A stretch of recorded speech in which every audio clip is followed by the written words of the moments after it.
Hello student, आपका स्वागत है। एग्री विद कीवर्ड्स में आपका स्वागत है। आज हम बात करने वाले हैं IBPS एग्रीकल्चर फील्ड ऑफिसर का जो फाइनल रिजल्ट है वो आज घोषित हो चुका है। जिन विद्यार्थियों का सिलेक्शन हुआ है उनके लिए बहुत बहुत कॉन्ग्रेचुलेसन, बहुत बहुत बधाई हो, ठीक है, हमारी तरफ से। और जो कोई मेहनत करता है उसके बाद जो फल मिलता है तो वो उसके एक अलग ही एक्साइटमेंट, एक खुशी होती है। तो हम चाहते हैं कि हमारा जो भी कैंडिडेट हम यानी मेहनत करता है उसे फल मिलना बिल्कुल चाहिए, और मिला भी है। आज इनका फाइनल सिलेक्शन हुआ है, और कमेंट में हम ज़रूर लिखें कि सर मेरा फाइनल सिलेक्शन हो गया है। और दूसरी बात यह है कि जो कट ऑफ की बात थी, जो हमने बताया था कट ऑफ, वही हुआ है। इससे पहले जो वीडियो मैंने रिलीज़ किया है उससे पहले मैंने बताया था कि भाई 15 से 20 जो मार्क्स आपके हैं, ठीक है, कट ऑफ से 15 से 20 नंबर जो ज़्यादा आपके हैं, प्लस आपका इंटरव्यू अगर अच्छा गया है, ठीक है, अगर 15 नंबर आपके इंटरव्यू में आ गई है तो ये इसका मतलब है कि आपका सिलेक्शन हो गया है, ठीक है। आप मैक्सिमम पर नहीं गए होंगे लेकिन मिनिमम में आपका सिलेक्शन हो चुका है। तो अगर किसी को विश्वास नहीं है तो इससे पहले जो वीडियो है वो देखिए आप, ठीक है, वहाँ पर मैंने जो बताया हुआ है। बट एक एक्सेप्टेड कट ऑफ हर आदमी बताता है, हर यूट्यूबर बताता है, कोई कंफर्म नहीं होता है कि भाई यही कट ऑफ लगेगी। बट ये है कि एक्सेप्टेड होता है, एक अनुमान होता है। हो सकता है कि थोड़ा किसी का अनुमान सही सटीक बैठ जाता है, किसी का अनुमान सटीक नहीं बैठता है, ठीक है। तो बट ऐसा नहीं होता है कि आप कमेंट बॉक्स में लिखो कि सर नहीं आपने गलत बताया, या वहीं ज़्यादा बता रहे, आप कम बता रहे हो। ऐसा नहीं होता है स्टूडेंट। कम बताने के बाद आपको क्या कर सकते हैं, अगर हमने आपको कम बता दिया तो आपका कॉन्फिडेंस बढ़ तो जाएगा, लेकिन हो सकता है कि आपको बाद में आपको कॉन्फिडेंस लो हो जाए जब रिजल्ट आए, तो इससे कोई फ़ायदा नहीं होता है, ठीक है। तो बहुत बहुत कॉन्ग्रेचुलेसन वंस अगेन। और जिसने रिजल्ट नहीं देखा है तो वो क्या करेगा, यहाँ पर देखेंगे IBPS.in और देखेंगे कितनी वैकेंसी इंक्रीज हुई है, कितनी वैकेंसी पे सिलेक्शन हुआ है, ठीक है। तो सबसे पहले यहाँ पर आप देखेंगे IBPS.in पे जाएंगे, तो यहाँ पर आप स्पेशलिस्ट ऑफिसर पे क्लिक करेंगे। ये आपका रिजल्ट है, इस पर क्लिक करेंगे। इस पर क्लिक करने के बाद आप के सामने इस तरह का इंटरफेस ओपन होता है। तो आपका ये रहा इस साल का नोटिफिकेशन, इस पर क्लिक करेंगे। क्लिक करने के बाद स्टूडेंट आपके सामने इस तरह का आ जाएगा। ये तो आपका है कि मेन फाइनल सिलेक्शन जिसका हुआ है, plus main exam plus interview जिनका हुआ है उसके लिए है। अब हम देखेंगे कितने स्टूडेंट को बुलाया है, प्रोविजनली अलॉटमेंट हुआ है। ये प्रोविजनल अलॉटमेंट का मतलब क्या होता है? प्रोविजनल अलॉटमेंट का मतलब ये होता है कि आपका कंफर्म नहीं है, ओके, बट ये 99.9% कंफर्म ही होता है। कभी कभी ये होता है कि मान लो कि कभी आपके कागज़ गलत हो गए, किसी वजह से आपने डॉक्यूमेंट फेक लगा दिए, उस वजह से ये फाइनल ये नहीं कहता कि आपका 100% सिलेक्शन हो गया है, बट 99% आपका सिलेक्शन हो चुका है, ठीक है। 0.1% उसका रहता है जिसके डॉक्यूमेंट्स में कमी होती है, ठीक है, तो जिनको प्रॉब्लम हो सकते हैं, इसलिए ये प्रोविजनल लिखा रहता है, ठीक है, प्रोविजनल अलॉटमेंट, ओके। तो हम देखेंगे इसमें कि यहाँ पर देख लीजिएगा आप, थोड़ा सा नेट स्लो चल रहा है, ओके, कोई बात नहीं, वेट कर सकते हैं, थोड़ा सा वेट कर लीजिएगा। देखिए ओपन हो गया है, ठीक है। ये नोटिस है, लिखा हुआ है स्पेशलिस्ट ऑफिसर 24-25 स्पेशलिस्ट ऑफिसर जो के थे जो उनका है, उनका शॉर्ट लिस्ट हो चुका है, ठीक है, यानी कि उनको जॉब मिल चुकी है स्टूडेंट, ठीक है। रिजर्व कैटेगरी में जो था स्टूडेंट वो सब ये नॉर्म्स वगैरह जो एप्लीकेबल होते हैं वे सब लागू होते हैं इसमें, ये सब देख लीजिएगा आप। अगर कोई रिजर्व कैटेगरी में स्टूडेंट आया है तो वो भी देख लेना अपना रिजल्ट, ठीक है। जो अब जिनका जो रिजर्व कैटेगरी में है अब उनका रिजल्ट कब आएगा? अगले साल आएगा, अगले साल, यानी कि इस साल 2024 में तो नहीं आएगा, 2024 के दिसंबर में आएगा। नहीं, दिसंबर में नहीं आएगा क्योंकि 31 मार्च को आएगा, ओके। 2025 में 31 मार्च को आएगा, ओके, 31 मार्च को आएगा, ठीक है। 2025 में 31 मार्च को आएगा उनका जो रिजर्व कैटेगरी के कैंडिडेट हैं।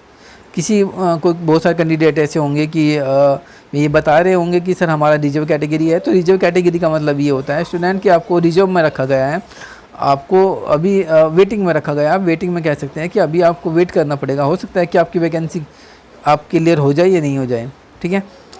लेकिन क्या जो वेटिंग वाले स्टूडेंट है क्या वे एग्ज़ाम फॉर्म भर सकते हैं? बिल्कुल भर सकते हैं, कोई दिक्कत नहीं है। अगर उनका सिलेक्शन होगा तब भी सिलेक्शन होगा तो अच्छी बात है, उससे पहले उनका रिजल्ट आ जाता है, ठीक है। अगर उनका मेन होगा, प्री होगा, कोई दिक्कत नहीं, वे एलिजिबल है। तो ये सब चीज़ें हैं, आप लोग देख लेना, कोई रिजर्व कैटेगरी से स्टूडेंट है तो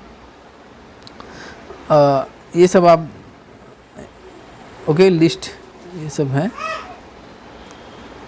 ये यहाँ पर हम बात करेंगे ये वैकेंसी का क्राइटेरिया है। एग्रीकल्चर फील्ड ऑफिसर में वैकेंसी की बात करें, मैंने आपको पहले ही बताया था कि 100-150 वैकेंसी इंक्रीज हो सकती है। बहुत सारे लोग कह रहे थे कि 500 वैकेंसी 400 वैकेंसी इंक्रीज होगी, बिल्कुल गलत। आप मेरी वीडियो जाकर देख सकते हैं, मैंने पहले कहा था कि 100 से 150 वैकेंसी इंक्रीज होने की संभावना है और ऐसे ही हुआ है। टोटल वैकेंसी कितनी हो गई 674, जबकि 500 थी, तो 174 वैकेंसी जो क्या हुई इंक्रीज हुई। ठीक है, तो अब IBPS क्या कर रहा है, IBPS वैकेंसी कम ला रहा है, आगे कम लाते रहेगा, क्योंकि उससे पता लग गया पिछले साल भी वैकेंसी 500 थी, इंक्रीज हो गई थी 700-800 के करीब। बाद में फिर अब देखेंगे, अब की बार जो देखने को मिला है 500, हो सकता है अगले साल 400 वैकेंसी देखने को मिल जाए। ठीक है, तो हो सकता है कि ज़्यादा भी आ जाए, ऐसा नहीं है कि 400 कह रहा हूँ, हो सकता है कि अब की बार 600 आ जाए हैं, तो कंफर्म नहीं है स्टूडेंट। जब तक जो मेन पावर की आवश्यकता पड़ती रहेगी तो आपको बुलाते रहेंगे, जब तक बैंक में, ठीक है, रिटायरमेंट होते रहेंगे आप लोगों को बुलाते रहेंगे। अब बात आती है स्टूडेंट यहाँ पर बैंक ऑफ बड़ौदा की वैकेंसी, कोई वैकेंसी नहीं है। बैंक ऑफ इंडिया ने कोई वैकेंसी नहीं दी, ना कोई 0 वैकेंसी थी। बैंक ऑफ महाराष्ट्र में 0 थी, Canara bank 0, central bank of India इसने दिया आपको 400 वैकेंसी। ठीक है, इंडियन बैंक ने दी है आपको 120 वैकेंसी, पंजाब नेशनल बैंक ने दी आपको 100 वैकेंसी, टोटल मिला के 674 वैकेंसी हो गई। ये कैटेगरी वाइज के हिसाब से है, माफ़ कीजिएगा। तो ये सब आप देख सकते हैं, मैंने पहले ही बताया था कि देखो जो अनुमान लगाया जाता है, ऐसा नहीं है कि बहुत सारे कैंडिडेट। दूसरी बात ये है कि जो अभी मैं कट ऑफ दिखाऊंगा, उस कट ऑफ को लोग अपना टेलीग्राम पे, यूट्यूब चैनल है बहुत सारे, अपने टेलीग्राम पर शो करे कि इतना कट ऑफ गया। भाई वो मिनिमम कट ऑफ दिखा रहे हैं, वहाँ पर मैक्सिमम कट ऑफ नहीं दिखा रहे हैं। मैक्सिमम कट ऑफ दिखा देंगे तो उनके भी होश उड़ जाएंगे। ठीक है, मैं मिनिमम कट ऑफ दिखा रहे हैं कि मिनिमम। देखो कट ऑफ 2 तरीके से होती है, एक मिनिमम यानी कि ऐसा बंदा मान लीजिए कि 10 कट ऑफ लगाया है, हाईएस्ट कितने हैं 10 नंबर, और मिनिमम कितने हैं 5 नंबर। तो जो कट ऑफ है मिनिमम कितना हो गया 5 हो गया, मैक्सिमम हो गया कितना 10। तो इसी तरह में लोग क्या कर रहे हैं, मिनिमम कट ऑफ को दिखा रहे हैं अपने टेलीग्राम पे और बच्चों को गुमराह कर रहे हैं। वो गलत बात है, ठीक है, ऐसा नहीं करना चाहिए। भाई दोनों दिखाई ना, आप मैक्सिमम भी लिख सकते हैं इधर और मिनिमम भी लिख सकते हैं इधर। ठीक है, आप मिनिमम भी लिख सकते हैं और मैक्सिमम भी लिख सकते हैं, कोई दिक्कत है लिखो, बट गलत इन्फॉर्मेशन आप लोगों को देते हैं तो गलत बात है, ये ऐसा नहीं करना चाहिए। तो ये सब वैकेंसी के बारे में मैंने डिटेल्स आपको बता दी स्टूडेंट। ठीक है, दूसरी बात करें तो यहाँ पर राज्य सभा अधिकारी की हैं, इससे कोई मतलब नहीं है हमारा। ये HR पर्सनल ऑफिसर की हैं। यहाँ पर देखेंगे कट ऑफ की बात करी, प्रोविजनल अलॉटमेंट जिनका सिलेक्शन हुआ है उनकी बात करें तो एग्रीकल्चर फील्ड ऑफिसर में कट ऑफ काफ़ी गया है, अब की बार बड़ा है काफ़ी। अब कितना बड़ा है वो देख लीजिएगा आप, 70 नंबर कट ऑफ है, ये 100 में से हैं, 100 में से 70, यानी कि स्टूडेंट मेहनत कर रहा है बहुत अच्छे से। और दूसरा है ST की बात करें, ये SC का कट ऑफ है, आप देख लीजिएगा, ये ST का है 69, OBC का है 75 और EWS का है 71, UR का है 78, HI मतलब हैंडीकैप वगैरह जो भी होते हैं वो 60 और बाकी ये अदर है।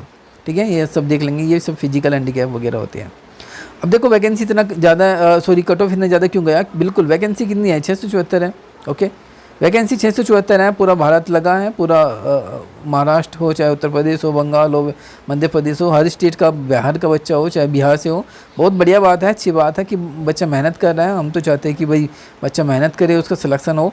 तो बट वैकेंसी को देखते हुए कट ऑफ, अगर वैकेंसी यहाँ पर ही 800 होती, कितनी होती है 800, तो कट ऑफ और भी कम जाता, 60 62 जा सकता था, 65 जा सकता था, ये सब हो सकता था। लेकिन वैकेंसी इंक्रीज हो ही नहीं, जब वैकेंसी इंक्रीज नहीं हुई तो बिल्कुल सिंपल सी बात है कि कट ऑफ जाएगा ही। NA का मतलब होता है no vacancy no candidate available. NA जो यहाँ पर जो लिखा है स्टूडेंट, NA का मतलब होता है कि यहाँ पर कोई not applicable, no vacancy, no यहाँ पर कैंडिडेट अवेलेबल थे। ठीक है, बाकी आगे नेक्स्ट चलते हैं। ये इनका मिनिमम कट ऑफ है। ओके, ये वो मैंने मैक्सिमम बताया था, ये मिनिमम है। इसको यूट्यूब टेलीग्राम चैनल पर दिखा के अपना वे क्या कर रहे हैं, अपना एडवर्टाइजमेंट दिखा रहे हैं कि देखो इतना कट ऑफ कम गया है, इतना गया है। ऐसा नहीं है, आप रियलिटी बताइए, रियलिटी क्या है। रियलिटी स्टूडेंट आप देख सकते हैं कि एग्रीकल्चर फील्ड ऑफिसर में 58 हैं, ST में 54 हैं, OBC में 65 हैं, EWS में 64 है, UR में कितना है 66 हैं।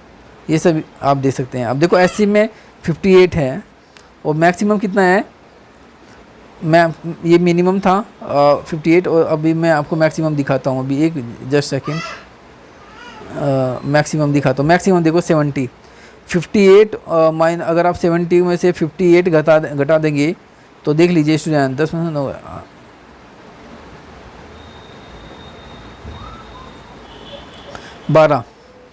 12 मार्क्स बहुत बैठते हैं। देख लो ये मैक्सिमम है 12, ये मैक्सिमम गया है और मिनिमम कितना 58 है। तो इन दोनों में अंतर देखिए 12 मार्क्स का अंतर है। तो हो सकता है आपको यही चीज़ें हैं कि भाई कट ऑफ कंपटीशन थोड़ा ज़्यादा है। और यहाँ कट ऑफ की बात करें तो यहाँ पर अगर आप इस कैटेगरी में जो देख लीजिए आप, ये 2002 का कैंडिडेट हैं, 2002 में इसकी जन्मतिथि है, तो देख लीजिए अधिकारी बन गया है। तो बहुत अच्छी बात है, बढ़िया है, बहुत खुशी की बात होती है कि जब जल्दी कम समय में नौकरी मिल जाती है तो उसकी अलग ही महत्व होता है। स्केल 1, स्केल 2, स्केल 3, स्केल 4 है, प्रमोशन होने की संभावना ज़्यादा होती है स्टूडेंट, ठीक है। तो ये सब चीज़ें हैं विद्यार्थी, ये सब आप देख सकते हैं, बहुत बढ़िया। दूसरा कुछ और है, इसमें देखता हूँ मैं कुछ और आपके लिए। ये क्या है,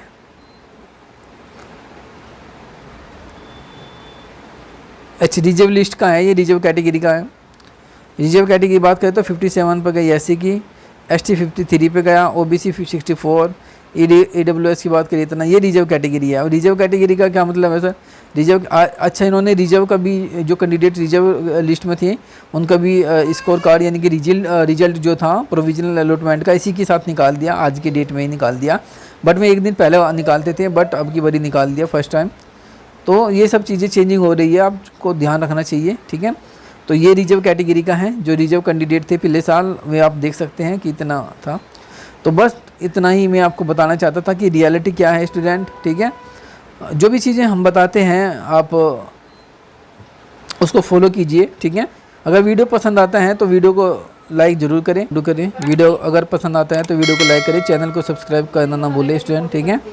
तो आप सपोर्ट कीजिए, हम आपके लिए कंटेंट लाते रहेंगे, जानकारी आपको समय पर देते रहेंगे, ठीक है। तो आज के लिए इतना ही है, ठीक है। मिलते हैं नेक्स्ट वीडियो में। यदि किसी भी कैंडिडेट को कोई भी किसी भी तरह का कोई क्वेश्चन है तो वो कमेंट बॉक्स में कमेंट कर सकता है, ठीक है। उसका आंसर मैं वहाँ पर ही दे दूँगा, ठीक है। तो यही है, आज के लिए इतना ही है, धन्यवाद।